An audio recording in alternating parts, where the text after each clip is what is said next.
I know there's a lot of anxiety in the world and in our country now, especially with the spread of the coronavirus. Talking to some of our elderly parishioners and an elderly priest that I know it's really very much in the front of their mind. They're concerned for their own health. So in a particular way at this Mass, I'm praying for all of you. And I would just give that encouragement that we follow the common sense procedures and practices that are being encouraged for us so that we might stay healthy and stay safe. And as an added benefit, if we stay home, we can have more time for prayer. We can live in sort of like a little monastery. We can have a little plan. We have the Mass. We have our prayers.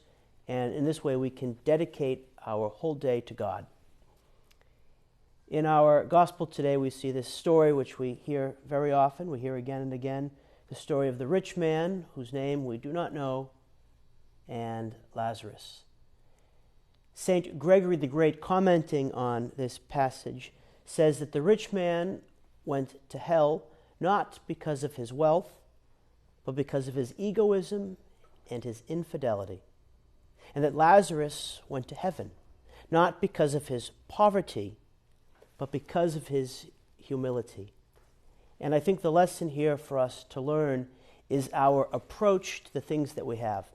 See, with the things that we have, they can come to possess us if we don't use them properly. They can hold on to our hearts, and in holding on to our hearts, they'll begin to blind us from God and also blind us from the needs of the people that God has placed around us. But when we detach ourselves from the things that we have, we can be more open to the movements of the Holy Spirit in our heart, more aware of God's presence in our life, and then more attentive and more responsive to the needs of the people that God has placed around us. I think sometimes we can approach our prayer and our pious practices as simply checking off a box, and as long as I can do everything that I've set out to do, then it's all right. But if we approach our prayer this way, the focus is all on I, when really what happens, the focus is on God. And when we focus on God, by God's reflection and God's love, we then become more aware and more attentive to the people that God's put around us.